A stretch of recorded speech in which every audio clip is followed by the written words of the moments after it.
நாங்கள் பயணிக்க விரும்புகிறோம். நீர் எங்களோடு பயணிக்கிறீர் என்பதை நாங்கள் விசுவாசிக்கிறோம்.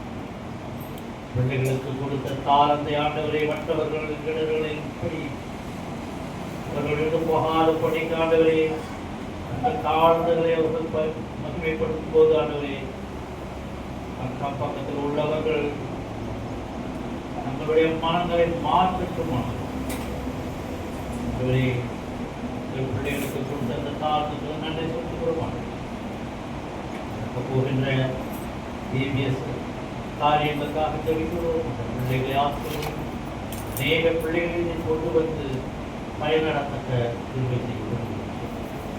நடத்துகின்ற எங்களை உங்களிடத்தில் முக்கியமாக ஒப்படைக்கிறோம். நீரே நின்று அவர்களை வழிநடத்த நாம்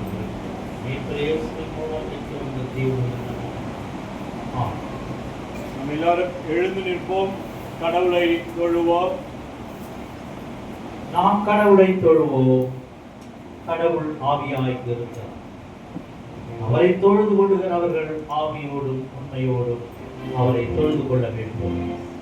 நம்முடைய பிதாவாகிய கடவுளாம் கர்த்தராகிய இயேசு கிறிஸ்துவினால் உங்களுக்கு கிருபையும் சமாதானமும் உண்டாவதாக. இது கர்த்தர் உண்டு பண்ணின நாள், இதிலே மகள் கைகூட கடவுள்.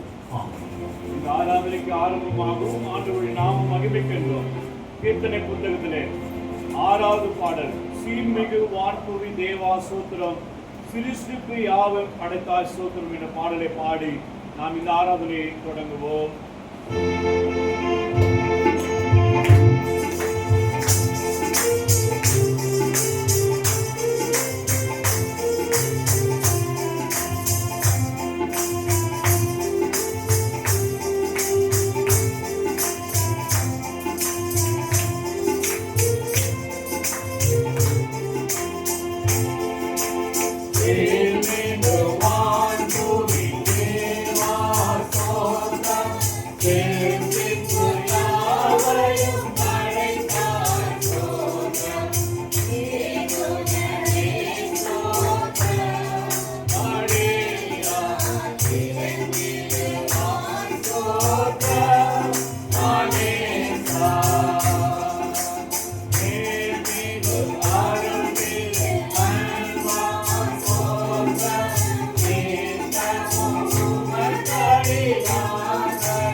திரியேக கடவுளை நாம் போற்றுவோம்.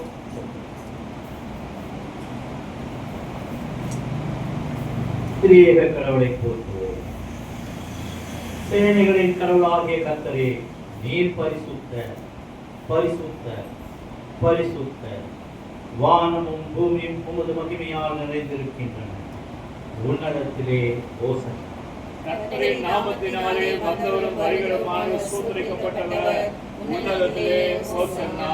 கடவுளே நீர் பரிசுத்த. கடவுளே நீர் பரிசுத்த.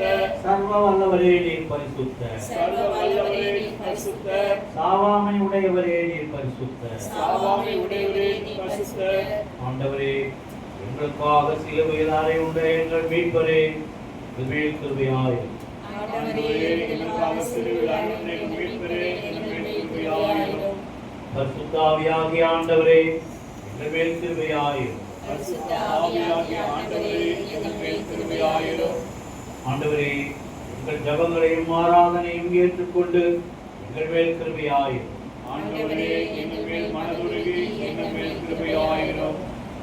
எங்கள் தந்தையாம் கடவுளே, உமது வல்லமையினாலும் ஞானத்தினாலும் எல்லாவற்றையும் படைத்து உமது குமாரனை எங்கள் இரட்சகராக தரும்படி உலகத்தில் அன்பு கூர்ந்தீரே, உம்மை போற்றுகிறோம். குமாரனாம் கடவுளே, பாவத்தை தவிர்த்து எல்லாவற்றிலும் எங்களைப் போல் மனிதனாகி எங்கள் பாவங்களுக்காக ஒப்புக் கொடுக்கப்பட்டு எங்கள் நீதிக்காக உயிர் தெழும்பியவரே, உம்மை போற்றுகிறோம். பரிசுத்த ஆவியான கடவுளே, எல்லா உண்மைக்குள்ளும் எங்களை வழிநடத்தி கடவுளின் அன்பை எங்கள் நெஞ்சில் பொழிகிறவரே, உம்மை போற்றுகிறோம். பிதா, குமாரன், பரிசுத்த ஆவியாகிய கடவுளே, உமக்கே எக்காலமும் எல்லா புகழும் மகிமையும் உண்டாவதாக. ஆமென். பாவ அறிக்கையை ஏறெடுப்போம். நமக்கு பாவம் இல்லை என்போமானால் நம்மை நாமே வஞ்சிக்கிறவர்களாகும். நமக்குள் உண்மை இல்லை. நமது பாவங்களை அறிக்கையிட்டார் பாவங்களை நமக்கு மன்னித்து எவ்விதமும் நீங்க நம்மை சுத்திகரிப்பதற்கு அவர் நம்ப தகுந்தவரும் நீதியும் உள்ளது. நான் எழுந்து என் தகப்பனிடத்திற்கு போய், தகப்பனே, பரத்துக்கு விரோதமாகவும் உமது பார்வையிலும் பாவம் செய்தேன். இனி உம்முடைய மகன் என்று சொல்லப்படுவதற்கு நான் பாத்திரம் அல்ல. உம்முடைய கூலிக்காரில் ஒருவனாக என்னை வைத்துக் கொள்ளும். கடவுள் ராஜ்யம் சமீபத்திருக்கிறது. மனம் திரும்பி சுவிசேஷத்தில் நம்பிக்கை வையும். நமது பலவீனங்களுக்காக பரிதவிக்க முடியாத பிரதான ஆசாரியர் நமக்கு தான். எவ்விதத்திலும் நம்மை போல் சோதிக்கப்பட்டோம். பாவம் இல்லாத பிரதான ஆசாரியரே நமக்கு. ஆகவே நாம் முழங்கால் படியிட்டு மௌனமாக நம்மை நாமே சோதனை செய்வோம். முழங்கால் படியிட்டு ஒரு நிமிடம் ஆண்டவருக்கு பாதப்படியிலே இந்த வாரம் முழுதும் நாம் தெரிந்து தெரியாத செய்த பாவங்களை ஆண்டவருடைய பாதத்திலே நாம் அர்ப்பணிப்போம். எல்லாரும் ஒரு நிமிடம் நம்முடைய சுய பாவனைக்கு நாம் எடுப்போம்.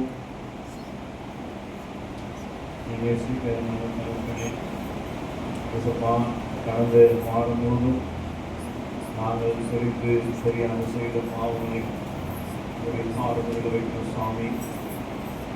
நாங்கள் உமக்கு விரோதமான காரியங்களை ஏதாவது செய்திருந்தால், யாருக்கு விரோதமான காரியங்கள் பேசியிருந்தால் எங்களை தயவாய் ஆண்டவரே, நீங்கள் பரிசுத்தமுள்ள தேவனாய் இருக்கிறபடி இருக்கிற நாங்களும் பரிசுத்தமுள்ளவர்களாய் மாறி ஆண்டவரே, உம்முடைய கல்வாரி ரத்தம் எங்களை உச்சம் கலவு உள்ளங்கால்களை கழுவி பரிசுத்தப்படுத்தும்.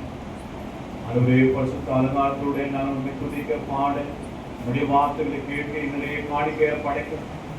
காலவெளியிலே உடைய பாதத்திலே நாங்கள் அர்ப்பணிக்கும். ஆண்டவரே, நீங்க தயவாய் உங்களுடைய பாவங்களை குற்றங்களை மன்னித்து எங்களை பரிசுத்தப்படுத்தும். ஆண்டவரே, எங்களை பரிசுத்தப்படுத்தும். ஆண்டவரே, பாவனைக்கு பாடலாக கீர்த்தனை கூட்டத்திலே 108வது பாடல், விசுவாசியின் நாவில் பட இயேசு என்ற நாமம் என்ற பாடலை எல்லாரும் முழங்கால் நின்று ஜெப நிலையிலே பாடி பாவனைக்கு நாம் ஏறெடுப்போம்.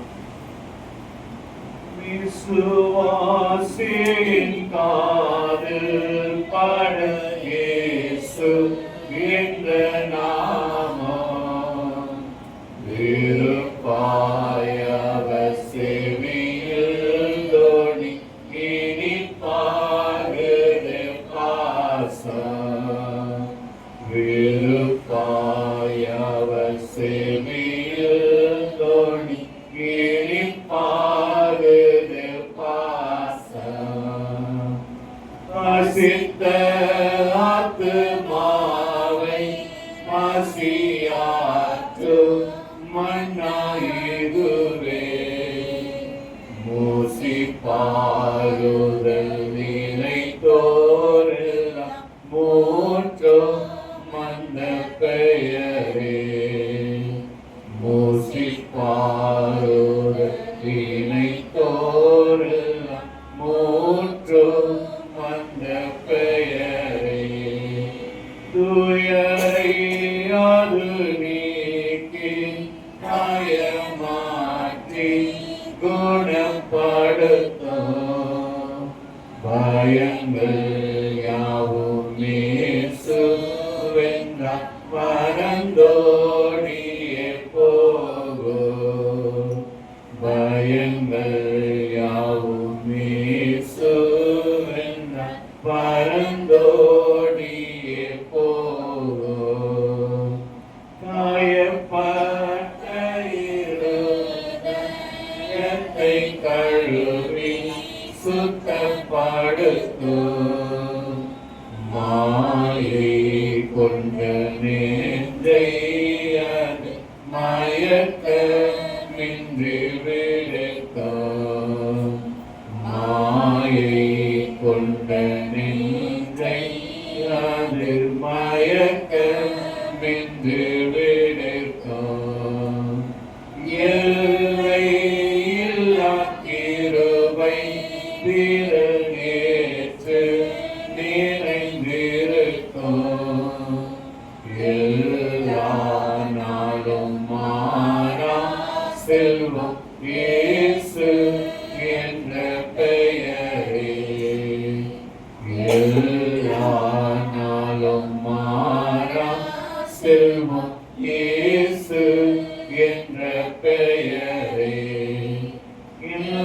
ஆண்டவா என் ஜீவன் என் மார்க்கமே முடிவே என் நாள் வரும் துணியை நீர் ஏற்று கொள்ளும் தேவே என் நாள் வரும் துணியை நீர் ஏற்று கொள்ளும்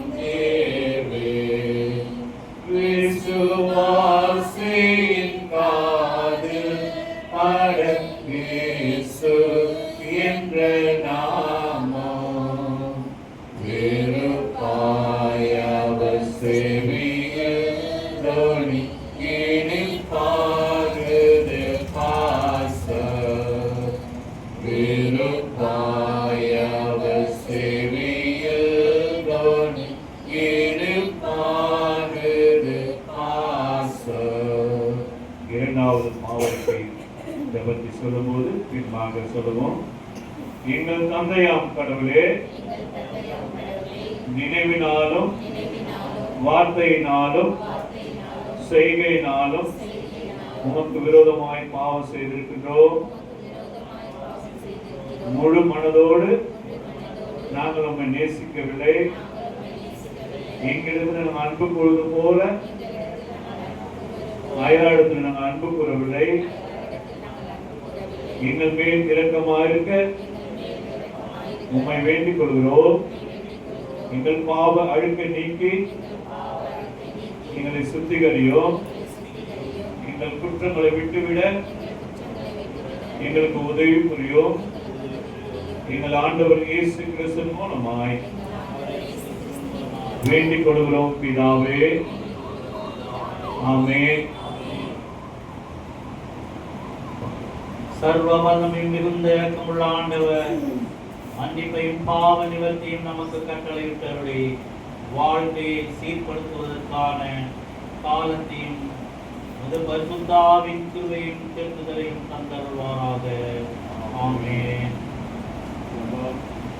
எங்களை அதிகமாய் நேசித்து வளர்க்கிற நல்ல தகப்பனே, அருமையான இந்த பரிசுத்தமான ஓய்வு நாளிலே இந்த கால வேளையில் ஆண்டவரே உம்முடைய ஆலயத்தில் வந்து நாங்கள் முழங்கால் படியிட்டு இயேசுப்பா என்னுடைய பாவங்களை குற்றங்களை எல்லாவற்றையும் நாங்கள் அறிக்கை செய்திருக்கிறோம். ஆண்டவரே, நம்முடைய கல்வாரி ரத்தத்தினாலே எங்களை உச்சம் தலைமுறை உள்ளங்கால் வரை கழுவி எங்களை பரிசுத்தப்படுத்தி ஆண்டவரே, நீங்கள் பரிசுத்தமுள்ள தேவனா இருக்கிறபடியால் உம்மை ஆராதிக்க வந்திருக்கிற நாங்களும் பரிசுத்தமுள்ளாய் மாற நீங்க எங்களை பரிசுத்தப்படுத்திருக்கீங்களா, ஆசீர்வதிக்கிறோம்.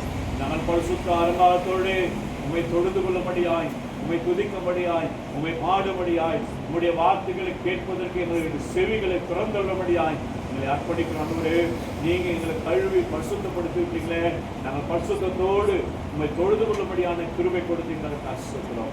தொடர்ந்து உம்முடைய பிரசன்னம், தொடர்ந்து உம்முடைய மகிமை, இந்த ஆராதனை முழுவதுமாய் உம்முடைய மகிமையின் பிரசனைகளோடு இருந்து பாதுகாத்துக் கொள்ளும்படியாக சொல்லிக்கிறோம். எல்லா துதி கன மகிமை உமக்கு செலுத்துகிறோம். இயேசு மத்திய நல்ல பிதாவே, ஆமென்.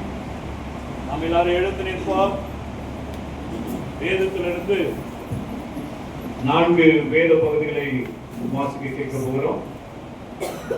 முதலாவது வேத பகுதி யாத்திராகமம் 33ஆம் அதிகாரம், நிருப பாடமாக அப்போஸ்தலர் 18ஆம் அதிகாரம், மாறி மாறி வாசிக்க தெரிந்து கொள்ளப்பட்ட சங்கீதம் 121, சுவிசேஷ பாடம் லூக்கா 24. எல்லாரும் வேத புத்தகத்தை உயர்த்தி ஆண்டவருடைய பாடலை பாடி ஆண்டவருடைய நாமத்தை மகிமைப்படுத்துவோம். வேத புஸ்தகமே, வேத புஸ்தகமே, வேத புஸ்தகமே, விலை பெற்ற செல்வம் நீயே. வேத புஸ்தகமே, விலை பெற்ற செல்வம் நீயே. என்னை எனக்கு காட்டி நீலமாயை மாற்றி, என்னை எனக்கு காட்டி நீலமாயை மாற்றி, பொன்னுலகத்தை காட்டி போகும் வழி சொல்வாயே. பொன்னுலகத்தை காட்டி போகும் வழி சொல்வாயே. வேத புஸ்தகமே, வேத புஸ்தகமே, வேத புஸ்தகமே, விலை பெற்ற செல்வம் நீயே. வேத புஸ்தகமே, விலை பெற்ற செல்வம் நீயே. முதலாவது வேத பகுதி யாத்திராகமம் 33ஆம்.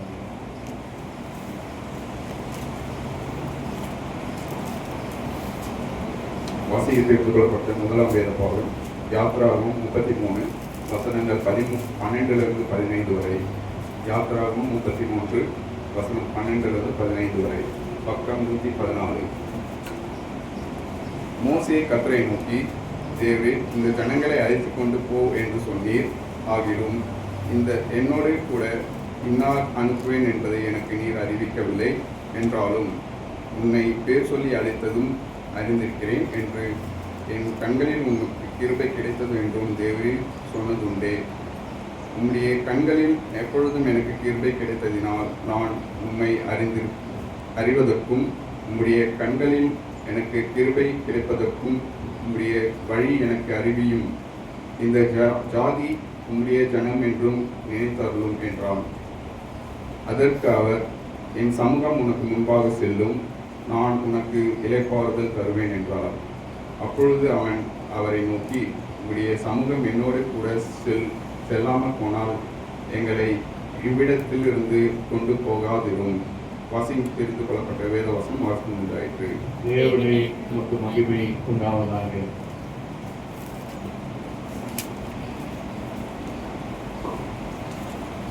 வாசிக்க தெரிந்து கொள்ளப்பட்ட 2ஆம் வேத பாடம் அப்போஸ்தலர் 18ஆம் அதிகாரம் வசனங்கள் 1 முதல் 18 வரை. அப்போஸ்தலர் 18ஆம் அதிகாரம் வசனங்கள் 1 முதல் 18 முடிய.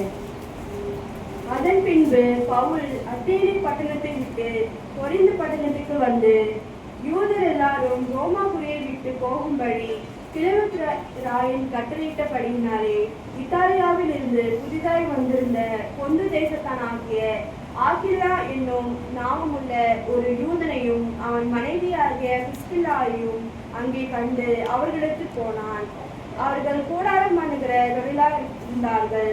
தானும் அந்த தொழில் செய்கிறவனான்படியினாலே அவளிடத்தில் தங்கி வேலை செய்து கொண்டு வந்தான். ஓய்வு நாள் தோறும் அவன் ஜெப ஆலயத்தில் சம்பாஷணம் பண்ணி யூதருக்கு கிரேக்கருக்கும் புத்தி சொன்னான். மக்கேதோனியாவில் இருந்து சீலாவும் தீமோத்தேயும் வந்தபோது பவுல் ஆவில் வைராக்கியம் கொண்டு இயேசு கிறிஸ்து என்று யூதருக்கு திருஷ்டாந்தப்படுத்தினான். அவர்கள் எதிர்த்து நின்று தூஷித்த போது அவர் தன் வஸ்திரங்களை உதறி, உங்கள் இரத்த பலி உங்கள் தலையின் மேல் இருக்கும். நான் சுத்தமா இருக்கிறேன். இது முதல் புறஜாதியாரிடத்திற்கு போகிறேன் என்று அவர்களுடனே சொல்லி அவ்விடத்தை விட்டு தேவனை வணங்குவனாகிய யுஸ்தின் என்னும் பேருள்ள ஒருவனுடைய வீட்டிற்கு வந்தான். அவன் வீடு ஜெப ஆலயத்திற்கு அடுத்ததாய் இருந்தது. ஜெப ஆலய தலைவராகிய கிறிஸ்து என்பவன் தன் வீட்டார் அனைவரோடும் கர்த்தரிடத்தில் விசுவாசம் உள்ளவனானான். கொரிந்தியரில் அநேகரும் சுவிசேஷத்தை கேட்டு விசுவாசித்து ஞானஸ்நானம் பெற்றார்கள். ராத்திரியிலே கர்த்தர் பவுலுக்கு தரிசனமாகி, நீ பயப்படாமல் பேசு, மௌனமாயிராதே, நான் உன்னுடனே கூட இருக்கிறேன். உனக்கு தீங்கு செய்யும்படி ஒருவரும் உன்மேல் கை போடுவதில்லை. இந்த பட்டணத்தில் எனக்கு அநேக ஜனங்கள் உண்டு என்றார். அவன் 1 வருஷமும் 6 மாதமும் அங்கே தங்கி தேவ வசனத்தை அவர்களுக்குள்ளே உபதேசம் பண்ணி கொண்டு வந்தான். கல்லியோன் என்பவன் ஆகாய நாட்டிற்கு அதிபதியான போது யூதர்கள் ஒருமனப்பட்டு பவுலுக்கு விரோதமாய் எழுதி அவனை நியாயஸ்தானத்திற்கு முன்பாக கொண்டு போய், இவன் வேத பிரமாணத்துக்கு விகற்பமாய் தேவனை சேவிக்கும்படி மனுஷருக்கு போதிக்கிறான் என்றார்கள். பவுல் பேசுவதற்கு எத்தனை படுகையில் கல்லியோன் யூதரை நோக்கி, யூதர்களே, இது ஒரு அநியாயமாய் அல்லது பொல்லாத நடக்கையாய் இருக்குமே, ஆனால் நான் உங்களுக்கு பொறுமையாய் செவி கொடுப்பது நியாயமாய் இருக்கும். இது சொற்களுக்கும் நாமங்களுக்கும் உங்கள் வேதத்துக்கும் அடுத்த தர்க்கமான படியினாலே இப்படிப்பட்டவைகளை குறித்து விசாரணை செய்ய எனக்கு மனதில்லை. நீங்களே பார்த்துக் கொள்ளுங்கள் என்று சொல்லி அவர்களை ஞானஸ்நானத்தில் நின்று துரத்திவிட்டான். அப்பொழுது கிரேக்கர் எல்லாரும் ஜெபாலை தலைவனாகிய சொஸ்தேனையை பிடித்து ஞானஸ்நானத்தின் முன்பாக அழைத்தார்கள். இவர்களை ஒன்றை குறித்து கல்லியோன் கவலைப்படவில்லை. பவுல் அநேக நாள் அங்கே தரித்திருந்த பின்பு சகோதரத்தில் உத்தரவு பெற்றுக்கொண்டு தனக்கு ஒரு பிரார்த்தனை உண்டாயிருக்கும்படியினால் எங்கிரேயா பட்டணத்தின் தலைசவரம் பண்ணிக்கொண்டு சீரியா தேசத்துக்கு போக கப்பல் ஏறினான். பிரிஸ்கில்லாவும் ஆக்கில்லாவும் அவனோடு கூட போனார்கள். வாசித்து தெரிந்து கொள்ளப்பட்ட 2ஆம் வேத பாடம் வாசிக்க தேவனை உமக்கு மகிமை உண்டாவதாக. நாம் மாறி மாறி வாசிக்க தெரிந்து கொள்ளப்பட்ட சங்கீதம் 121. மாறி மாறி வாசிக்க தெரிந்து கொள்ளப்பட்ட சங்கீதம் 121 வசனங்கள் 1 தொடங்கி கடைசி முடிய. சங்கீதம் 121. எனக்கு ஒத்தாசை வரும் பர்வதங்களுக்கு நேராக என் கண்களை ஏறெடுக்கிறேன். வானத்தையும் பூமியையும் உண்டாக்கின கர்த்தரிடத்திலிருந்து எனக்கு ஒத்தாசை வரும். உன் காலை தள்ளாட ஒட்டார், உன்னை காக்கிறவர் உறங்கார். இதோ இஸ்ரவேலை காக்கிறவர் உறங்குவதும் இல்லை, தூங்குகிறதும் இல்லை. கர்த்தர் உன்னை காக்கிறவர், கர்த்தர் உன் வலது பக்கத்தில் உனக்கு நிழலாய் இருக்கிறார். பகலிலே வெயிலானாலும் இரவிலே நிலவானாலும் உன்னை சேதப்படுத்துவதில்லை. கர்த்தர் உன்னை எல்லா தீங்குக்கும் விலக்கி காப்பார். அவர் உன் ஆத்துமாவை காப்பார். சேர்ந்து வாசிப்போம். கர்த்தர் உன் போக்கையும் உன் வார்த்தையும் இது முதல் கொண்டு என்றென்றைக்கும் காப்பார். வாசிக்க தெரிந்து கொள்ளப்பட்ட சங்கீதம் வாசித்து முடிந்தாயிற்று. பிதாவுக்கும் குமாரனுக்கும் பரிசுத்த ஆவிக்கும் மகிமை உண்டாவதாக. ஆதியிலும் இப்பொழுதும் எப்பொழுதும் சதா காலங்களிலும் மகிமை உண்டாவதாக. வாசிக்க தெரிந்து கொள்ளப்பட்ட 4ஆம் வேத பாடம் லூக்கா எழுதின சுவிசேஷம் 24ஆம் அதிகாரம் வசனங்கள் 13 முதல் 33 முடிய.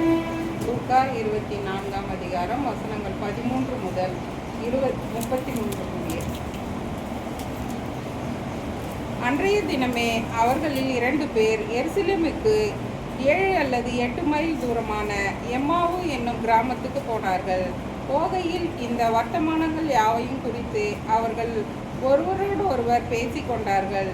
இப்படி அவர்கள் பேசி சம்பாஷித்துக் கொண்டிருக்கையில் இயேசு தாமே சேர்ந்து அவர்களுடனே கூட நடந்து போனார். ஆனாலும் அவரை அறியாதபடிக்கு அவர்களுடைய கண்கள் மறைக்கப்பட்டிருந்தது. அப்பொழுது அவர் அவர்களை நோக்கி, நீங்கள் துக்க முகமுள்ளவர்களாய் வழி நடந்து ஒருவருக்கொருவர் சொல்லிக் கொள்கிற காரியங்கள் என்னவென்று கேட்டார். அவர்களில் ஒருவனாகிய கிளையோப்பா என்பவன் பிரதியுத்தரமாக, இந்நாட்களில் எருசலேமிலே நடந்தவைகளை அறியாதபடிக்கு நீர் அந்நியராய் இருக்கிறீரோ என்றான். அவர், எவைகள் என்றார். அதற்கு அவர்கள், நசரேயனாகிய இயேசுவை குறித்தவைகளே. அவர் தேவனுக்கு முன்பாகவும் ஜனங்கள் எல்லோருக்கும் முன்பாகவும் செய்கையிலும் வாக்கிலும் வல்லமையிலும் தீர்க்கதரிசியாய் இருந்தார். நம்முடைய பிரதான ஆசாரியரும் அதிகாரிகளும் அவரை மரண ஆக்கினைக்குட்படுத்தி சிலுவையில் அறைந்தார்கள். அவரே இஸ்ரவேலை மீட்டு ரட்சிப்பவர் என்று நாங்கள் நம்பியிருந்தோம். இவைகள் சம்பவித்து இன்று 3 நாளாகிறது. ஆனாலும் எங்கள் கூட்டத்தை சேர்ந்த சில ஸ்திரீகள் அதிகாலமே கல்லறையினிடத்திற்கு போய் அவருடைய சரீரத்தை காணாமல் திரும்பி வந்து, அவர் உயிரோடு இருக்கிறார் என்று சொன்ன தேவதூதரை தரிசித்தோம் என்று சொல்லி எங்களை பிரமிக்க பண்ணினார்கள். அப்பொழுது எங்களில் சிலர் கல்லறையினிடத்திற்கு போய் ஸ்திரீகள் சொன்னபடியே கண்டார்கள், அவரையோ காணவில்லை என்றார்கள். அப்பொழுது அவர் அவர்களை நோக்கி, தீர்க்கதரிசிகள் சொன்ன யாவையும் விசுவாசிக்கிறதற்கு புத்தி இல்லாத மந்த இருதயம் உள்ளவர்களே, கிறிஸ்து இவ்விதமாக பாடுபடவும் தமது மகிமையில் பிரவேசிக்கவும் வேண்டியதில்லையா என்று சொல்லி, மோசே முதலிய சகல தீர்க்கதரிசிகளும் எழுதின வேத வாக்கியங்கள் எல்லாவற்றிலும் தம்மை குறித்து சொல்லியவைகளை அவர்களுக்கு விவரித்து காண்பித்தார். அத்தருணத்தில் தாங்கள் போகிற கிராமத்துக்கு சமீபமானவர்கள். அப்பொழுது அவர் அப்புறம் போகிறவர் போல காண்பித்தார். அவர்கள் அவரை நோக்கி, நீ எங்களுடனே கூட தங்கியிரோம், சாயங்காலமாயிற்று, பொழுதும் போயிற்று என்று அவரை வருந்தி கேட்டுக்கொண்டார்கள். அப்பொழுது அவர் அவர்களுடனே தங்கும்படி உள்ளே போனார். அவர்களுடனே அவர் பந்தியிருக்கையில் அவர் அப்பத்தை எடுத்து ஆசீர்வதித்து அதை பிட்டு அவர்களுக்கு கொடுத்தார். அப்பொழுது அவர்களுடைய கண்கள் திறக்கப்பட்டு அவரை அறிந்தார்கள். உடனே அவர் அவர்களுக்கு மறைந்து போனார். அப்பொழுது அவர்கள் ஒருவரை ஒருவர் நோக்கி, வழியிலே அவர் நம்முடனே பேசி வேத வாக்கியங்களை நமக்கு விளங்க காட்டின பொழுது நம்முடைய இருதயம் நமக்குள்ளே கொழுந்துவிட்டு எரியவில்லையா என்று சொல்லிக்கொண்டு அந்நேரமே எழுந்திருந்து எருசலேமுக்கு திரும்பி போய் 11 அவர்களோடு இருந்தவர்களும் கூடியிருக்க கண்டு. வாசிக்க வேண்டிய 4ஆம் வேத பாடம் வாசிக்க முடிந்தாயிற்று. கிறிஸ்துவே உமக்கு மகிமை உண்டாவதாக. நாம் நின்ற வண்ணமாகவே ஒரு பாடலை பாடி ஆண்டவருடைய நாமத்தை மகிமைப்படுத்தி அவருடைய பிரசனத்தை உணர்கின்றவர்களாக ஆண்டவருடைய வார்த்தைக்குள்ளாக நாம் கடந்து போக போகிறோம். எல்லாரும் ஒரு நிமிடம் ஆண்டவரை நோக்கி பார்ப்போம், ஆண்டவருடைய பிரசனத்தை உணர்வோம். ஆண்டவருடைய மகிமையின் பிரசனம் இந்த ஆலயம் முழுதுமாய் நிரம்பிருக்கும்படியாய் ஆண்டவர் கிருபை செய்திருக்கிறார். ஆண்டவருடைய கரம் ஒவ்வொரு மேல இறங்கி வரும்படியாய் இப்பொழுது ஆண்டவரை துதிக்க போகிறோம். எங்கெல்லாம் துதி இருக்கிறதோ அங்கெல்லாம் ஆண்டவருடைய பிரசனம் இருக்கும், ஆண்டவருடைய மகிமை இருக்கும். பெரியமானவர்களே, ஒரு நிமிடம் கடந்த வாரம் முழுதும் ஆண்டவர் நம்மை கண்மணி போல பாதுகாத்து இந்த நாளிலே ஆண்டவரை ஆராதிக்கும்படியாய் ஆண்டவரை துதிக்கும்படியாய் ஒரு வாய்ப்பை நம்மளுக்கு ஏற்படுத்தி கொடுத்திருக்கிறார். நம்ம எல்லாரும் சேர்ந்து ஆண்டவருக்கு நன்றி செலுவோம். ஆண்டவரை உயர்த்தி ஒரு நிமிடம் ஆண்டவரின் நாமத்தை மகிமைப்படுத்துவோம். எல்லாரும் வாய்களை திறந்து ஆண்டவருக்கு நன்றி செலுத்துவோம். நன்றி ஆண்டவரே, நன்றி ஆண்டவரே, நன்றி ஆண்டவரே. உம்மை துதிக்கிறோம், துதிக்கிறோம், துதிக்கிறோம், துதிக்கிறோம், துதிக்கிறோம். உம்மை மகிமைப்படுத்துகிறோம், உம்மை ஆராதிக்கிறோம், உங்கள் நாமத்தை மகிமைப்படுத்துகிறோம், உம்மை உயர்த்துகிறோம். உங்கள் நாமம் மகிமைப்படுவதாக. ஆண்டவரே, உடைய பிரசன்னைகள் மத்தியில் வந்து அசைவாடட்டும். உங்களுடைய மகிமை மேகத்தினால் நிரப்புவதாக. நன்றி ஆண்டவரே, நன்றி ஆண்டவரே. கடந்த வாரம் முழுவதும் ஒவ்வொரு நாளும் ஆண்டவரே எங்களை கண்மணி போல பாதுகாத்து மன மகிழ்ச்சி நாளிலே உம்மை ஆராதிக்க, உம்மை துதிக்க, உம்மை பாட, உங்கள் நாமத்தை மகிமைப்படுத்த நீங்கள் கிருபை செய்தீர்கள். உங்களுடைய மகிமையின் பிரசன்னங்கள் மத்தியில் இறங்கி வரட்டும். பரிசுத்த ஆவியானவர் எங்களோடு கூட இடைப்படட்டும். உங்களுடைய காயப்பட்ட கரங்கள் மத்தியில் இறங்கி வரட்டும். நன்றி ஆண்டவரே, நன்றி ஆண்டவரே, நன்றி ஆண்டவரே.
ஆண்டவர் நம்முடைய வாழ்க்கையில் எத்தனை நன்மைகள் செய்திருக்கிறார். எத்தனை நன்றி சொன்னாலும் போதும்.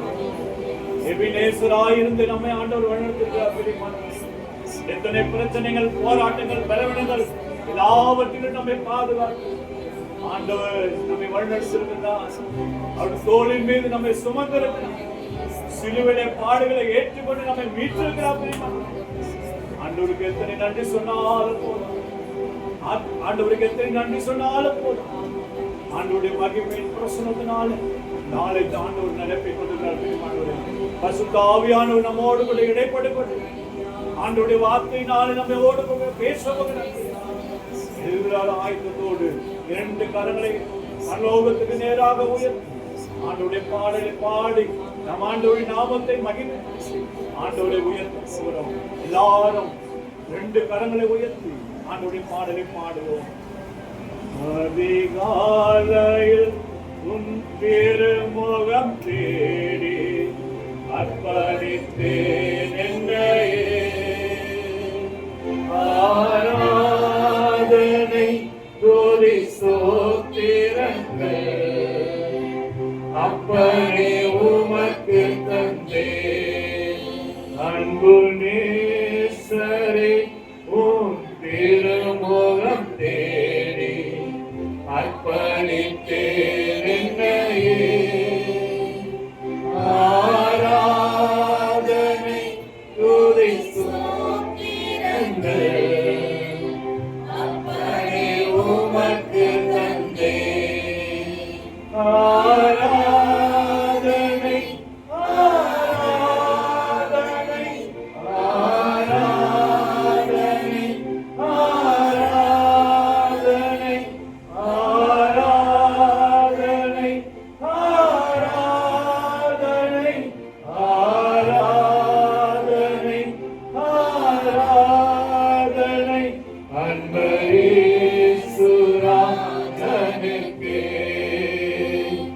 ஆவியான தேவனுக்கே அன்பரேசுராஜனுக்கே. ஆவியான தேவனுக்கே இந்த நாளில் ஒவ்வொரு நிமிடமும் உந்தன் நினைவால் நிரப்ப வேண்டும். எல்மாயின் வார்த்தையெல்லாம் பிறகாய மாற்ற வேண்டும். இந்த நாளில் ஒரு நிமிடமும் உந்தன் நினைவால் நிரப்ப வேண்டும். எல்மாயின் வார்த்தையெல்லாம் பிறகாய மாற்ற வேண்டும். ஆராதனை ஆராதனை ஆராதனை ஆராதனை ஆராதனை ஆராதனை ஆராதனை ஆராதனை அன்பரேசுராஜனுக்கே.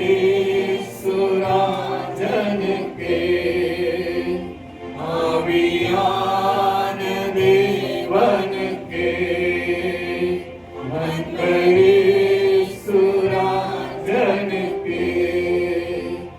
ஆவியான தேவனுக்கே. நேசிக்கிற நல்ல தகப்பனே, அருமையான இந்த பரிசுத்தமான இந்த ஓய்வு நாளுக்காக உமக்கு நன்றி செலுத்துகிறான். உண்மை உயர்த்துகிறான். எத்தனையோ பேருக்கு இல்லாத ஒரு பெரிய ஸ்லாக்கியத்தை ஆண்டவரே எங்களுக்கு கூட்டி கொடுத்த ஆண்டவரே, இந்த நாளிலே நாங்கள் உண்மை விடுதலோடு ஆராதிக்க முடியாது, உண்மை உயர்த்த முடியாது, உங்க நாமத்தை மகிமைப்படுத்த முடியாது. இந்த நாளே இந்த நேரத்தை எங்களுக்கு கூட்டி கொடுத்தீங்களே ஆண்டவரே.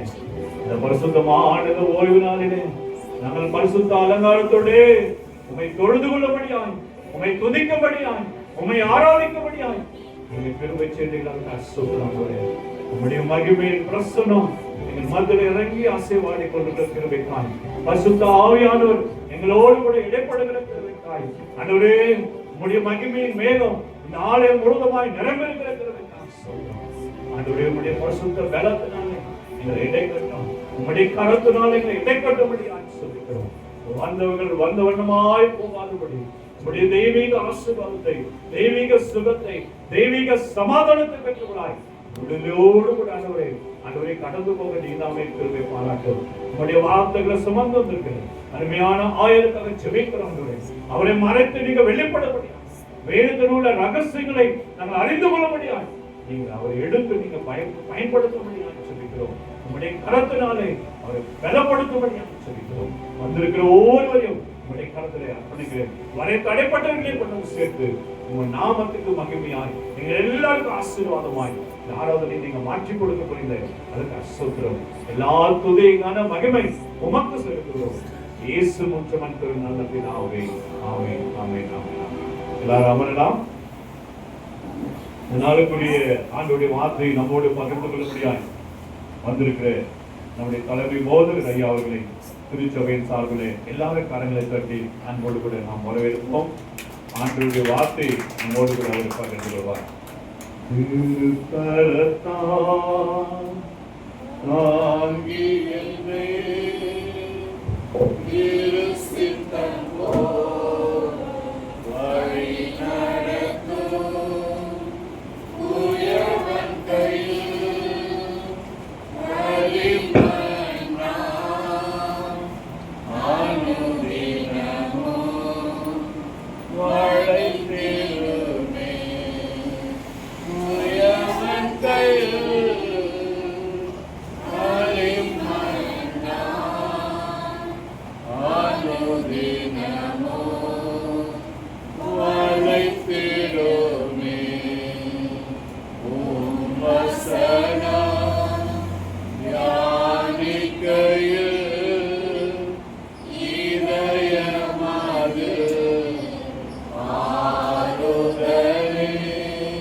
தேவனுடைய நாமத்துக்கு ஸ்தோத்திரம் உண்டாவதாக.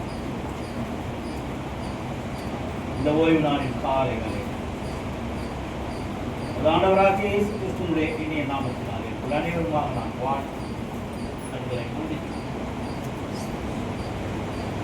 கண்மலையின் மேற்பெருமாகிய கர்த்தாவே, வாயின் வார்த்தைகள் என்னுடைய இருதயத்தின் யோசனைகள் உமது சமூகத்திலே பிரதியாயிருப்பது.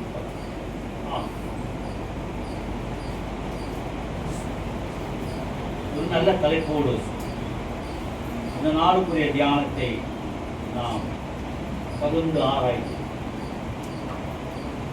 தெரிந்த பகுதி, வாசித்த பகுதி எப்பொழுதுமே நான் பிரசங்கிப்பதெல்லாம் அன்றைக்கு என்ன பகுதிகளை நாம் கொடுக்கிறோமோ அந்த பகுதியிலிருந்து தியானத்தை நாம் செய்வது வழக்கமாக வைக்கிறோம். காரணம், நீங்கள் வாசிக்கும் பொழுது ஆழத்தை அறிந்து வாசிக்க புரிந்து ஒவ்வொரு வார்த்தைகளும் எங்கு பிரிக்க வேண்டும், எங்கு சேர்த்து வாசிக்க வேண்டும் அதையெல்லாம் அறியும். அப்பொழுதுதான் அதனுடைய அர்த்தத்தை நாம் தியானிக்க முடியும்.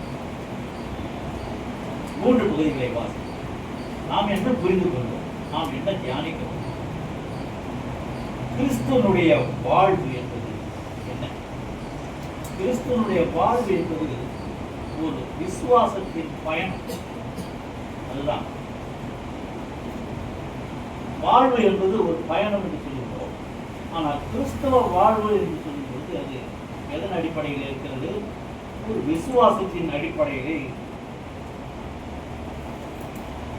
நாம் ஆண்டவரோடு பயணிக்கிறோமா, ஆண்டவர் நம்மோடு பயணிக்கிறார்? கேள்விதான். அது அவர்களுடைய அனுபவத்தை பொறுத்து. நான் எங்கு தவறுகிறேனோ அங்கு என்னை சரியாக வழிநடத்த அவர் வழிகாட்டுகிறார். அப்படி என்றால் அவர் என்னுடைய வாழ்விலே அவர் அசைவாடுகிறார், என்னோடு கூட பயணிக்கிறார். என்னுடைய சுய புத்தியிலே நான் செல்லும் பொழுதெல்லாம் அவர் பரிசுத்த ஆவியானவர் என்னை தட்டி, நீ போக வேண்டிய தூரம் வெகு தூரம், எழுந்து குசி என்று சொல்கிறார். அப்படி என்றால் என்னை திடப்படுத்துகிறார், என்னை பலப்படுத்துகிறார், என்னை உற்சாகப்படுத்துகிறார். என் வாழ்வின் பயணத்திலே கூட யாரும் இல்லை என்று சொல்ல முடியும். ஆனால் வாசிக்க கேட்ட பகுதியிலிருந்து அதை எல்லாம் கேட்ட பகுதிகள் வாசித்த பகுதிகள் தான். அதிலிருந்து எப்படி தியானிப்பது, இதுதான் என்னுடைய சிந்தனை. யாத்திராகமத்திலே ஒரு பகுதியை நாம் வாசிப்போம். 33ஆம் அதிகாரம், முக்கியமான அதிகாரம். அதிலே அவன் 10 கட்டளைகளை வாங்கி இறங்குகிறான். அதற்கு 40 நாள் ஆகிவிட்டது. அவன் காணவில்லை. உடவே இருந்து வாயாக இருந்தவன் யார்? அவன் அவனுடைய பழைய தொழில் என்ன என்று பார்த்தால் விற்கிற சிலைகளை செய்கின்ற ஒரு குடும்பத்தில் இருந்து வந்தவன்.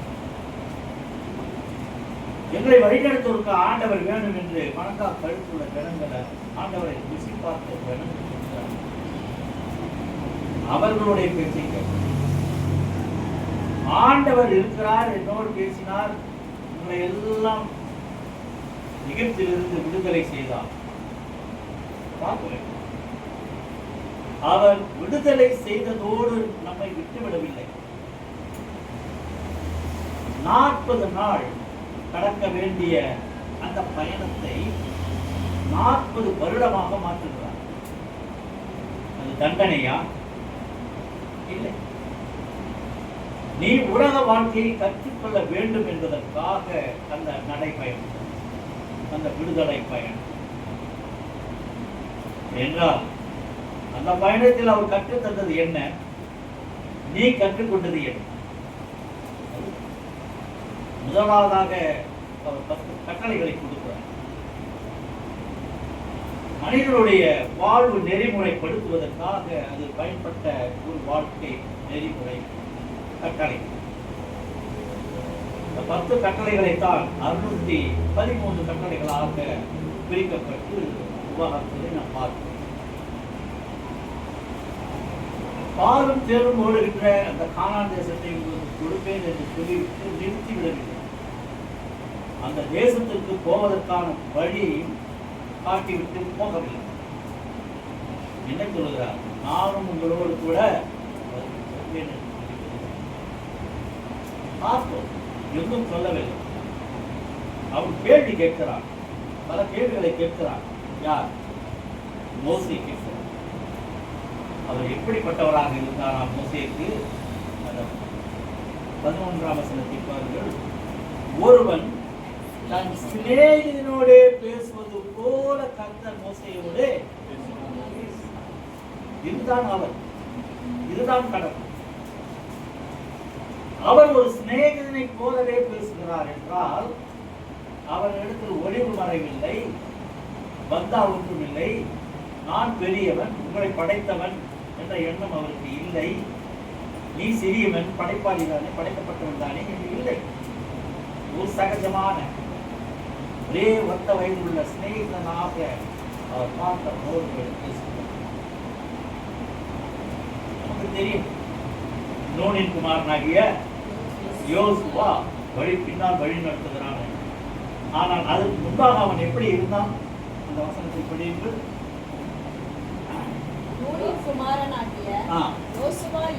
யோசுவா என்னும் அவனுடைய பணிவிடைக்காரனாகிய வாலிபன் ஆசாரிய கூடாரத்தை விட்டு பிரியாதிருந்தான். அதுதான் அவனுடைய பகுதி.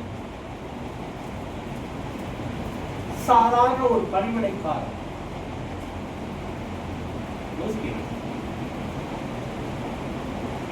ஆலயத்திலே பணிவிடைக்காரனாக இருப்பது ஒரு கேவலமாக எண்ணத்தை உருவாக்கக்கூடாது, எண்ணக்கூடாது.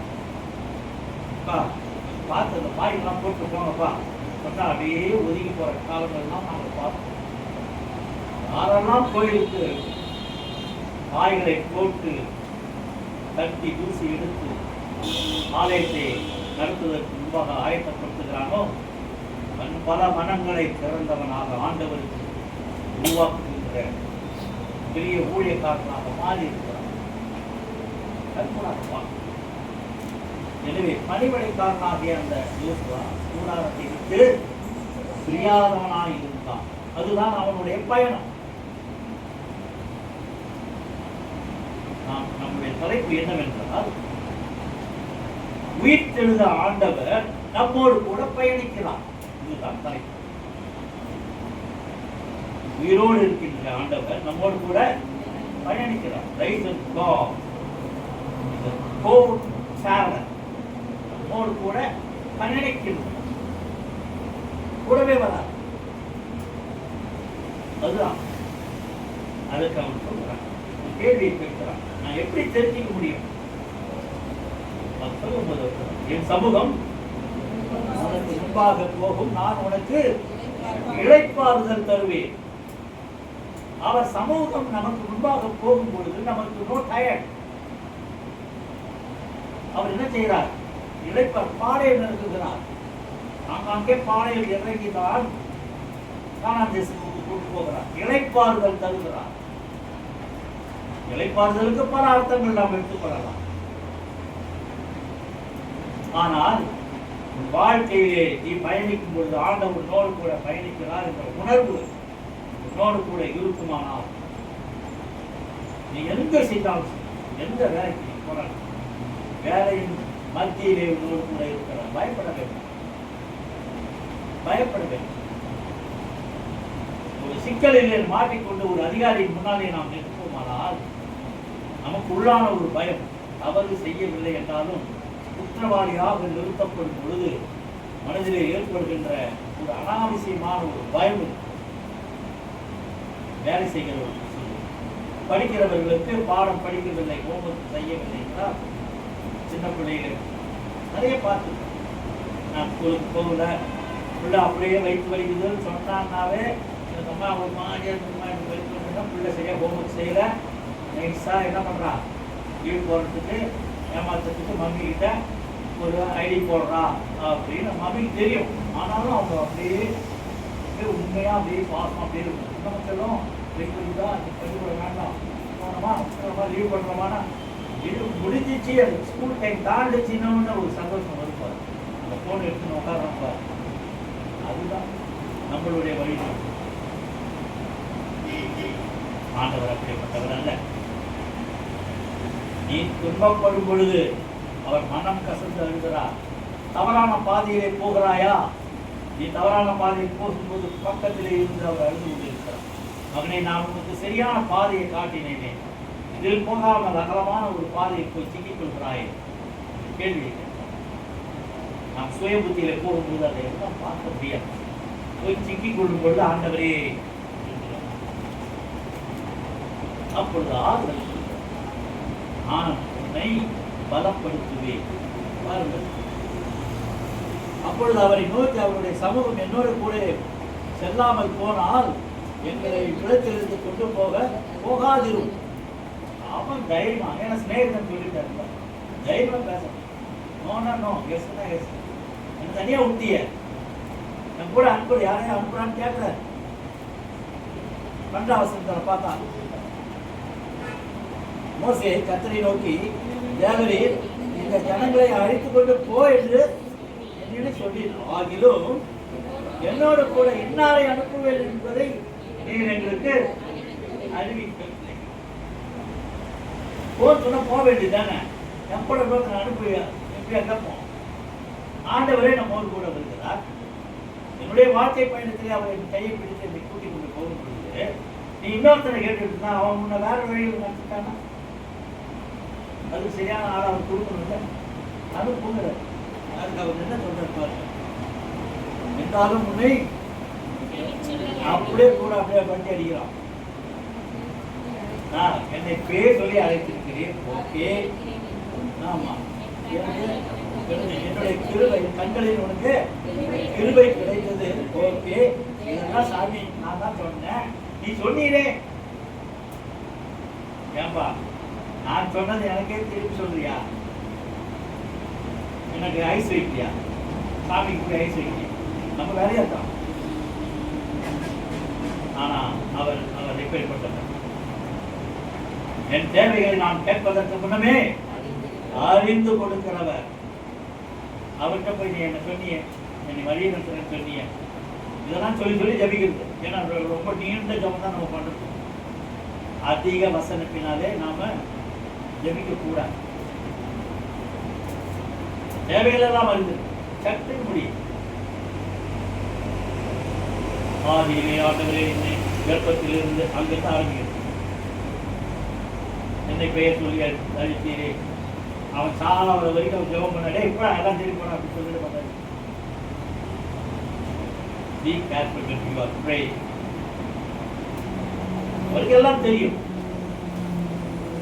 தெரிந்த காரியத்தை சொல்லி சொல்லி சொல்லி அவருக்கு அவன் அதான் சொல்றான். உன் கண்களில் எனக்கு தயவு கிடைக்கும் என்று சொன்னீரே, இதுதான் நம்ம சொல்லிட்டு. ஆனாலும் இப்பொழுது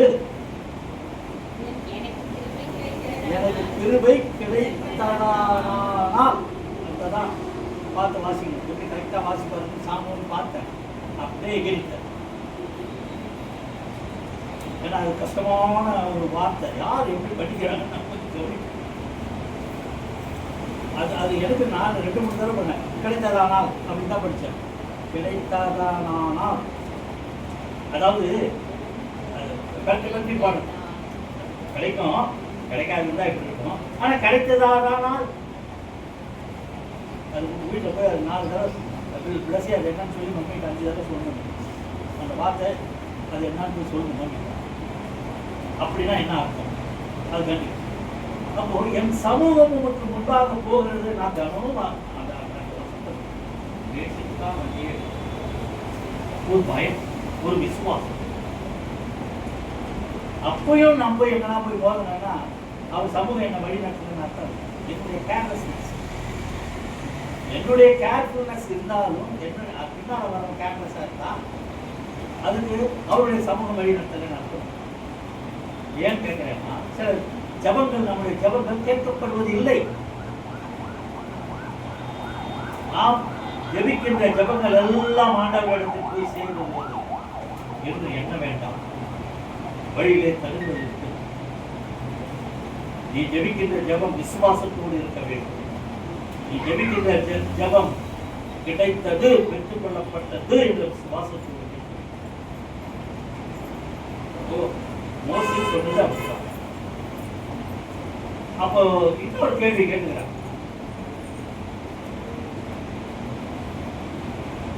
அவர் நாம் நடக்க, அதாவது நடக்க என்றால் பயணிக்க வேண்டிய வழியை அவர் அறிவிப்பார். 33ஆம் வசனத்தை படிங்க. 13. கண்களில் இப்பொழுது எனக்கு கிருபை கிடைத்ததானால்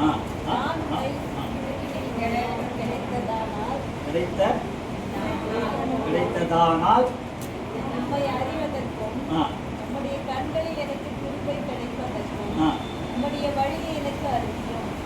அப்போ எல்லாத்தையும் சொல்லிட்டு என்ன கேட்கலாம் பாரு. உமது வழியை எனக்கு நீ என்ன நடத்த போற, ஆனா எனக்கு தெரியப்படுத்து. நான் கொஞ்சம் ஆயத்தமா இருக்க வேணாமா? அப்பா எங்கப்பா கூட்டிட்டு போறேன். அவனுக்கு ஒரு ஆர்வம் இருக்கும், ஒரு பையனுக்கு இருக்கும். மனைவிட்ட கூட நம்ம சொல்றது ஏங்க எங்க போகணும்னு சொல்லுங்க, சொல்ல மாட்டேன். வண்டி வேறு நம்ம இவருக்கு பயம். பின்னால் உட்காந்து நமக்கு வேண்டாத ஒரு இடத்துல கொண்டு போய் நிற்க வச்சுட்டு எதனா அவங்க சொல்ல போறாரோன்னு ஒரு பயம் இருக்கும்.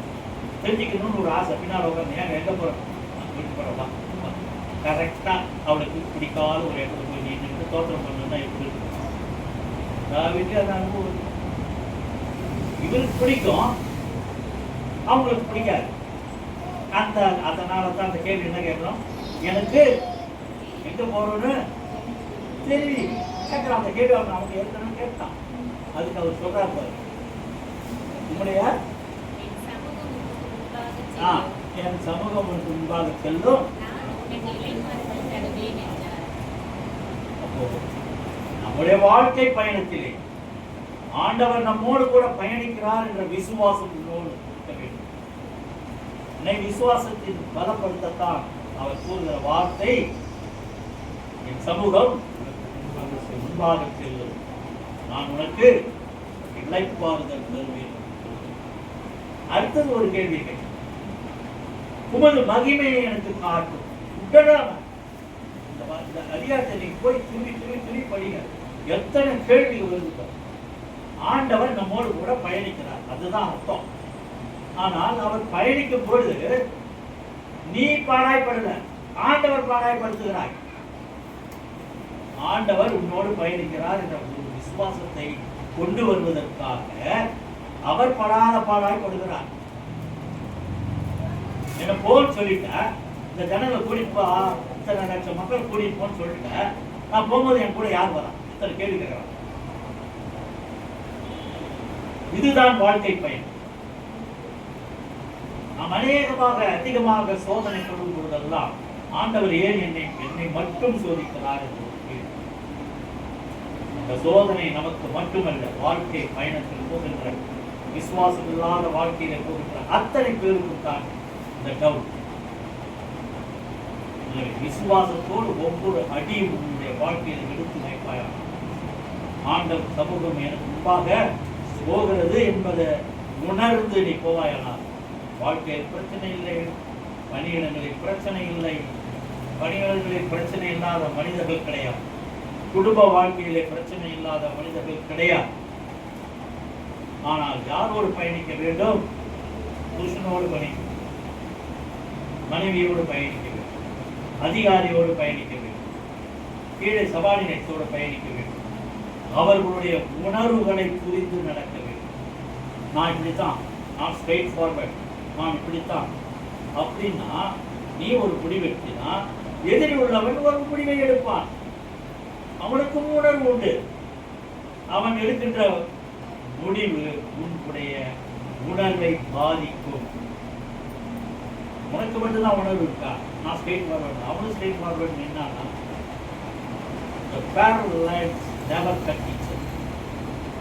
ரெண்டு தண்டவாளங்கள் ஒன்றோடு ஒன்று இணைவதில்லை. நானும் நெட்டா போவேன், அவளும் நெட்டா போவேன். ஏன்னா கேட்டா உன் குணமே அவளுக்கும். அப்ப அதிகாரிக்கும் அதே குணமும் உனக்கும் அதே குணமும் இருந்தா எப்படி பயணிப்பார்? ஆண்டவர் என்னோடு கூட இருக்கிறார். அந்த நேரத்தில் சில நேரங்களிலே வளைந்து கொடுக்க சொல்லுவான், சில நேரங்களிலே நீ மௌனமாயிராதே, பேசு சொல்லுகிறான். என்ன பார்த்து நீ மௌனமாய் இருந்தால் இந்த கல்கள் ஜாக்கிரதையாக வாழ்க்கையில ஒவ்வொரு அடியும் எடுத்து வைக்கும்போது என்னோடு ஆண்டவர் பயணிக்கிறார் என்ற வார்த்தை, அந்த விசுவாசம் என்னோடு கூட இருக்க வேண்டும். நீ சின்ன இடத்திலே பணி செய்யலாம், பெரிய இடத்திலே பணி செய்யலாம், எல்லாம் ஒரே பணிதான். ஆனால் ஆண்டவர் என்னோடு பயணிக்க வேண்டும். அடுத்த பாகத்துக்கு நம்ம என்ன செய்ய வேண்டும்? அடுத்தது என்னது? இயேசு பயணிக்கிறதை நாம் பார்க்க போகிறோம். லூக்காவா படித்தோம். போங்க, இப்போ யாரோட எப்படி பயணிக்கிறீங்கன்னு பார்ப்போம். இங்கே ஒரு சம்பவம் நடைபெறுகிறது. வாசித்த பகுதி தான். எம்மா ஊருக்கு போகிறார். உயிர் தெழுந்த பின்பு ஆண்டவர் பல பேருக்கு காட்சி அளிக்கிறார். அவர் உயிரோடு எழுந்து விட்டார் என்று அவர் சாட்சியாக நிற்க வேண்டும் என்று பலருக்கு காட்சி அளிக்கிறார். அதுதான் நம்முடைய உயிர் தெழுந்த ஆண்டவர் தரும் திருக்காட்சி. இரண்டாவதாக பார்க்க போகிற பொருள் திருக்காட்சி. அவர் என்ன காட்சியை காட்டுகிறார்? எம்மா ஊருக்கு 2 பேர் போகிறார். அவர்கள் யார் என்று கேட்டால் பஸ்கா பண்டிகைக்கு எருசலேம் வந்தவர்கள். அங்கே நடந்த சம்பவம் இயேசுவை சிலுவையில் அறைவதை பார்க்கிறார். 3ஆம் நாள் உயிர் தெழுந்ததை காண்கிறார். இவையெல்லாம் மனதிலே போட்டுக்கொண்டு 8 மைல் தூரம் நடக்கிறார். இங்கு அவர்கள் 2 பேர் போகும்பொழுது ஒருவர் மத்தியிலே கலந்து கொள்கிறார். யார் அவர்? இயேசு தாமே. அந்த வார்த்தை படிங்க. தாமே அவர் தாமே நடந்து போகிறார். அவர் தன்னை அவரை சேர்த்துக் கொள்கிறார். உன்னுடைய வாழ்க்கை பயணத்திலே நீ போகும் பொழுது அவரை மறந்தாலும் சரி, அவரை விட்டு விட்டாலும் சரி, ஆனால் அவர் என்ன செய்கிறார்? தாமே வந்து உன்னுடைய வழியிலே சேர்த்துக் கொள்கிறார்.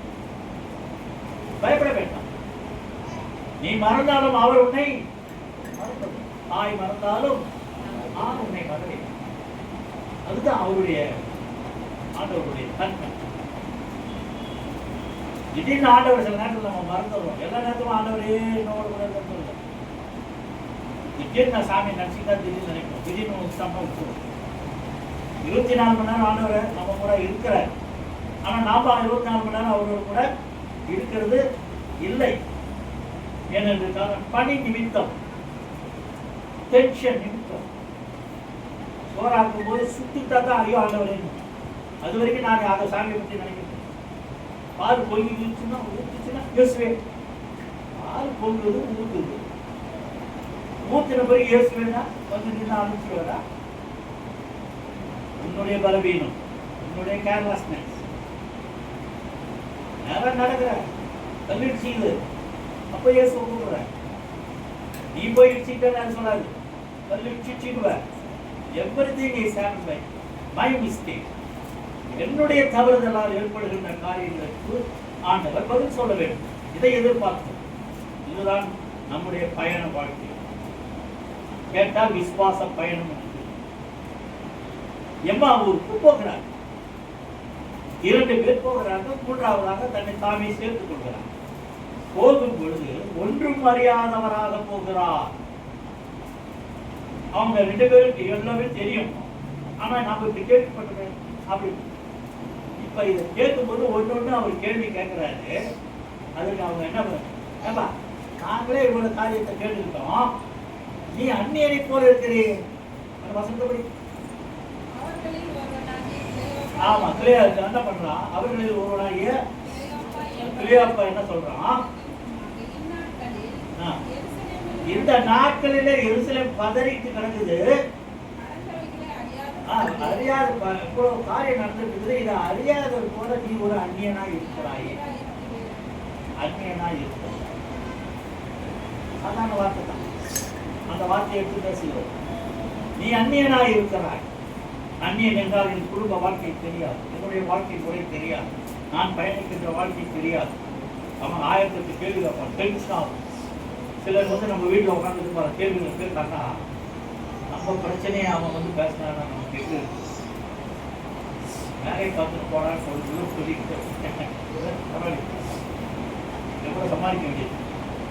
அவனுக்கு மனசு கேட்கல. அவன் என்ன சொல்லிட்டான்? டேய், இந்த நேரத்தில் எருசலேம் பத்திக்கு ஏறி ஒருத்தர் உயிர் விளங்குறாரு. தீர்க்க தரிசிகள் சொன்னதெல்லாம் காரியம் எல்லாம் நடந்துட்டு அதெல்லாம் கூட அவனுக்கு தெரியல. இந்த ஒரு சம்பவம் நடந்துச்சு. நீ என்ன இருக்கிற? ஒரு அந்நியனாலே இருக்கிறியே அப்படின்னு சொன்ன உடனே அப்புறம் பாரு போயிட்டு லாபம் ஆயிடுது. அவரு அப்புறம் போல காணப்பட்டார். ஆனால் அவங்க என்ன பண்றாங்க? கூப்பிடுறாங்க. கூப்பிட்ட உடனே அவர் என்ன பண்றாரு? போறாரு. அங்கே ராபோஜனம் நடைபெறுகிறது. ராபோஜனத்தில் முன்பகுதியிலே நாம் பார்த்தோம். அவர் சிலுவிலே மரிப்பதற்கு முன்பாக என்னை நினைவு கூறும்படி அப்பத்தை பிடிக்கிறார். சொல்கிறார், இந்த பானத்தில் பானம் பண்ணுங்கள் என்கிறார். எல்லாவற்றையும் சொன்னவர் இப்பொழுது அந்த சூழ்நிலைக்கு வருகிறார். எந்த சூழ்நிலை? ராபோஜனத்துக்கு வருகிறார். அதுவரை அவர் யார் என்று தெரியும். அந்த இடத்தை அவர் விளக்குகிறார். தீர்க்கதரிசிகள் சொன்னதெல்லாம் உங்களுக்கு ஞாபகம் இல்லையா? மோசே போன்ற தீர்க்கதரிசிகள் சொன்னதெல்லாம் உங்களுக்கு ஞாபகம் இல்லையா? எல்லாத்தையும் தெளிவுபடுத்துகிறார். வேத வாக்கியங்களை தெளிவுபடுத்துகிறார். தெளிவுபடுத்திட்டு அவர் அப்பத்தை எடுத்து விடும் பொழுது அவர்கள் கண்கள் அது வரை கல்லறையிலே இயேசு மரியாளோடு பேசிக் கொண்டிருக்கிறார். அவள் அறியவில்லை. மரியாளே என்று கூப்பிடும் பொழுது அந்த குரல் அவளை கொடுக்கிறது. ரபுனி என்று அவள் கண்கள் அப்பொழுதுதான் திறக்கப்படுகிறது. இந்த 2 பேருடைய கண்கள் இதுவரை அறியாமல் இருந்தது. அவர் அப்பத்தை விட்டு அவர்களுக்கு கொடுக்கும் பொழுது அவர்கள் கண்கள் திறக்கப்படுகின்றன. அப்பொழுது அவர் இயேசு என்று அறிந்த பொழுது மறைந்து எதை ஞாபகப்படுத்த வேண்டுமோ உங்களுடைய வாழ்க்கையிலே அதை ஞாபகப்படுத்துவார். ஞாபகப்படுத்தி நான் இருக்கிறேன் என்பதை உணர்வுள்ள காரியத்தை வெளிப்படுத்த காட்டிய உடனே மறைந்து அப்பொழுதுதான் அவர்கள் பேசிக் கொள்கிறார்கள். உடனே ஓடுறோம். 8 மைல் இருந்து வந்தவன் அந்த அந்த டயர்ட்னஸ் போகலை. மறுபடியும் போய் நான் இந்த காரியத்தை இயேசுவை பார்த்துட்டான். சும்மா இருக்க முடியாது. No tired. அவ்வளவுதான். இயேசு பார்த்துட்டீங்கன்னா உனக்கு ஒரு குஷி வரும். இயேசு உனக்குள் வந்தால் நடத்தில் சோம்பேறித்தனம் இருக்கா. புதுபலன் அடைந்து சட்டைகளை பறக்க ஆரம்பிக்கும். மறுபடியும் வந்து 11 பேர் டீச்சர்ஸை பார்த்து அவர் வேத வாக்கியங்களை நமக்கு விளக்கும் பொழுது நம்முடைய இதயங்கள் கொழுந்து விட்டு எரியவில்லையா? வேத வாக்கியங்கள் நமக்குள் செயல்படும் பொழுது உங்கள் இருதயங்கள் எல்லாம் கொழுந்து விட்டு எரிய வேண்டும். அதுதான் செயல்பாடு.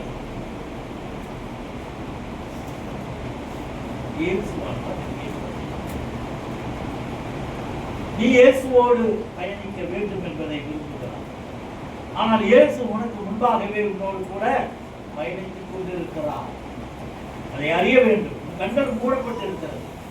இயேசு என்னோடு பயணிக்கிறார் என்று விசுவாச கண்கள் திறக்கப்படும் பொழுது உங்கள் இருதயம் ஒழுங்கு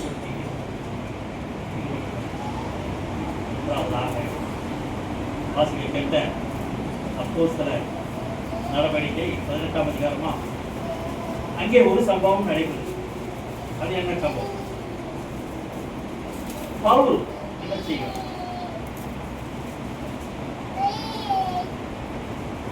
பவுல் என்ன பண்றார்? உங்களுக்கு ஒரு காரியம் தெரியும். அத்தனை பட்டணத்தில் இருக்கிறார். தன்னுடைய ஊழியத்தை செய்து கொண்டிருக்கிறார்.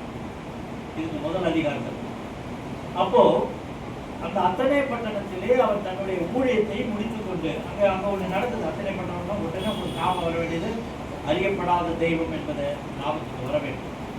அத்தனை பட்டணத்திலே மக்கள் ஒரு கல்லை வச்சுக்கிட்டு அதில் அறியப்படாத தெய்வம் எழுதி வச்சிருக்கான் அவன் லாங்குவேஜ்.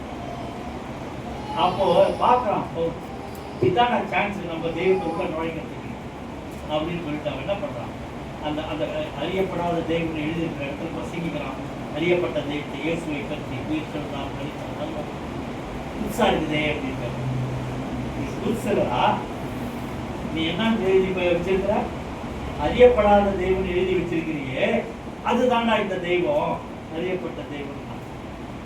எப்படி ஊழியம் எப்படிலாம் செய்யணும் பாரு இல்லையா? அப்போ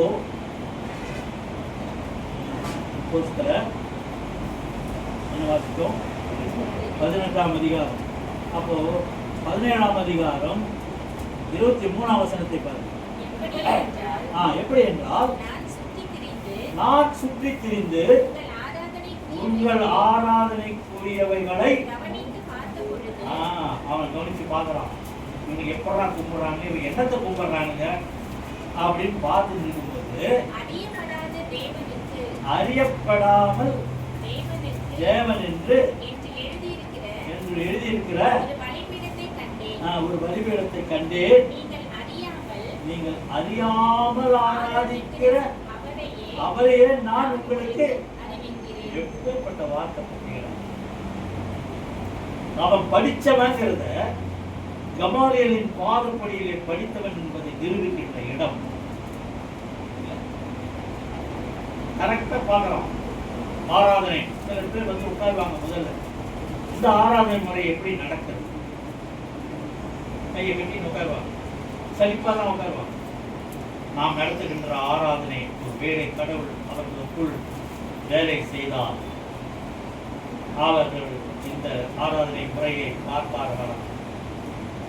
ஒருவேளை நான் அறியப்படாமல் இருந்தேன் என்று கர்த்தர் எனக்கு வெளிப்படுத்தினார். அறியப்படுகின்ற தெய்வத்தை நானும் அறிந்து கொண்டேன் என்று அவர்கள் உள்ளத்தில் கடவுள் பேசுவாரானால் இந்த திருச்சபைக்கு வந்தவர்கள் மீண்டும் போகவே மாட்டார்கள்.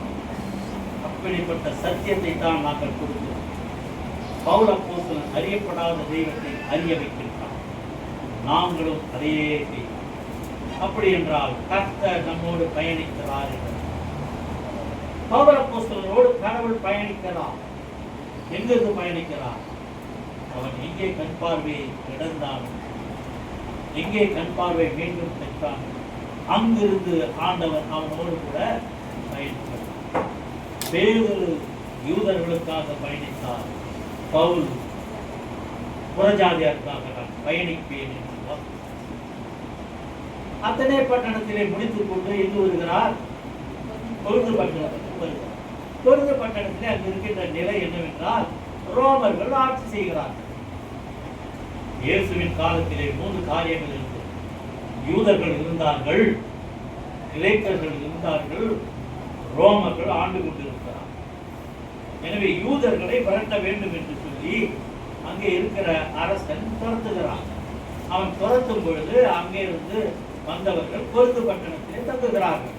அப்படிப்பட்டவர்களுக்கு தான் இவன் உபதேசம் செய்ய போகிறான். அங்கே 2 பேர் இருக்கிறார்கள். யார் யார்? ஆக்கில்லாவும் அவன் மனைவி இருக்கிறார். அவர்கள் 2 பேருக்கு மத்தியிலே அவர்கள் என்ன தொழில் செய்து கொண்டிருக்கிறார்கள்? கூடார தொழிலை செய்து கொண்டிருக்கிறார். ஏற்கனவே கூடார தொழிலை செய்தவன் யார்? பவுல். அதனால் அவர்களுடைய தொழில் முறையிலே அவர்கள் ஒத்து போனார்கள். தொழில் முறை என்ன? கூடாரம் செய்யும்.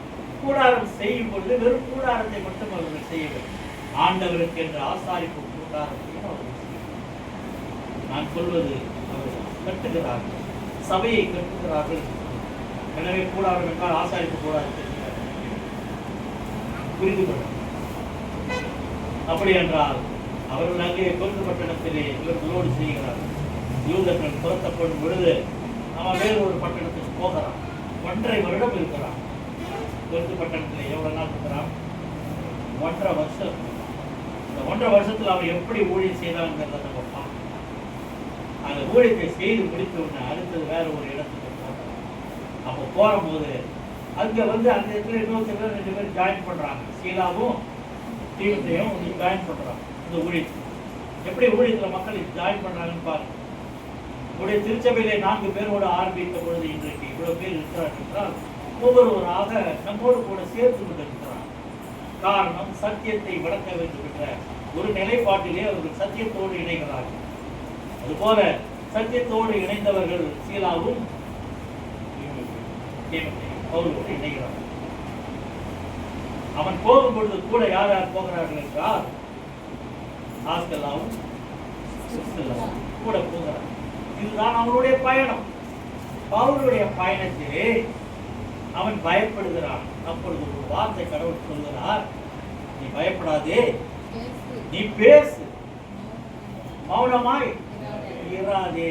ஆண்டவர் கட்டளை. சில நேரத்தில் நம்ம பயத்துல மௌனமாய் இருக்கு. அந்த இடத்துல கர்த்தர் உணர்த்துவார். நம்ம தப்பு பண்ணாத இடத்துல தப்பு பண்ணிட்டோன்னு ஒன்று நிக்க வச்சுட்டு குற்றவாளி ஆக்கும் பொழுது சில நேரத்தில் மௌனமா இருக்கு. அங்க ஆண்டவர் கட்டளை கொடுத்தால் நீ மௌனமா இராது. இதை பற்றி விளக்கு. அவர்கள் விளங்கிக் கொள்வார்கள். பொய் குற்றச்சாட்டு சொல்வார்கள், ஆனால் அவர்கள் விளங்கிக் கொள்ள மாட்டார்கள். நியாயாதிபதியாக இருந்தால் அவன் பேச என்று சொல்லுவார். நியாயாதிபதியாக இருந்தவன் பேச வைத்தால் அவன் விளங்கிக் கொள்வான். கர்த்தர் அது செயல்படுவார். இதுதான் பயணம். எனவே ஆண்டவர் நம்மோடு கூட பயணிக்கிறார். பழைய ஏற்பாட்டின் காலத்தில் பயணித்தார். இயேசுவோடு கூட இருக்கும் பொழுது பயணித்தார். அவர் விட்டு சென்ற பரிசுத்த ஆவியானவருடைய வழி நடத்துதல் நம்மோடு கூட வாழ்க்கையிலே பயணித்துக் கொண்டு வருகிறது. அதை நீங்கள் விசுவாசிக்க வேண்டும். இயேசு தேவன், பரிசுத்த ஆவியானவர், 3 கிரியைக கடவுள் உடைய வாழ்க்கையிலே அசைவாடி நம்மோடு கூட பயணிக்கிறார் என்று பெருமையாக சொல்லாதபடி, நான் இயேசுவோடு பயணிக்கிறேன், நான் தேவனோடு பயணிக்கிறேன், நான் பரிசுத்த ஆவியோடு பயணிக்கிறேன் என்று சொல்வோம். ஆண்டவர்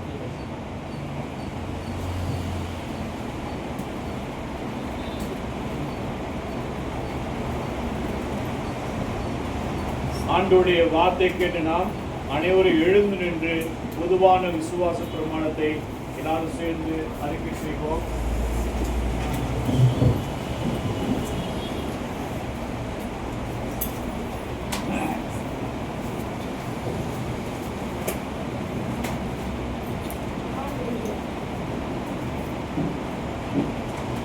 நாம் எல்லோரும் சேர்ந்து அப்போஸ்தலர் விசுவாச பிரமாணத்தை ஏற்போம். வானத்தையும் பூமியும் படைத்த சர்வ வல்லமையுள்ள பிதாவாகிய தேவனை விசுவாசிக்கிறேன். அவருடைய ஒரே குமாரனாகிய நம்முடைய நாதர் இயேசு கிறிஸ்துவை விசுவாசிக்கிறேன். அவர் பரிசுத்த ஆவியினாலே கன்னிமரியாளுக்கு உற்பத்தி பிறந்தார். அந்த பிலாத்தின் காலத்தில் பாடுபட்டு சிலுவையில் அறையுண்டு மரித்து அடக்கம் பண்ணப்பட்டு பாதாளத்தில் இருக்கிறார். 3ஆம் நாள் மரித்தோரிலிருந்து எழுந்தருளினார். பரமண்டலத்துக்கு சர்வ வல்லமையுள்ள பிதாவாகிய தேவனுடைய வலது அவ்விடத்திலிருந்து உயிர்ந்தோரையும் மரித்தோரையும் நியாயம் தீர்க்க வருவார். பரிசுத்த ஆவியை விசுவாசிக்கிறேன். பொதுவாக இருக்கிற பரிசுத்த சபையும் பரிசுத்தவான்களுடைய ஐக்கியமும் பாவ மன்னிப்பும் சரீர உயிர்த்தெழுதலும் நித்திய ஜீவனும் என்று விசுவாசிக்கிறேன். ஆமென். நாம் நின்ற வண்ணமாகவே 1000 பாடல்களை ஆவில் மகிழ்ந்தே பாடுங்களே என்ற பாடலை பாடும் பொழுது நம்மையும் நம் காணிக்கையும் அர்ப்பணிப்போம். அருமையான சகோதரி நிலவழிகை அவர்கள் முன்பாக வந்து காணிக்கை எடுப்பார்கள்.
போற்ற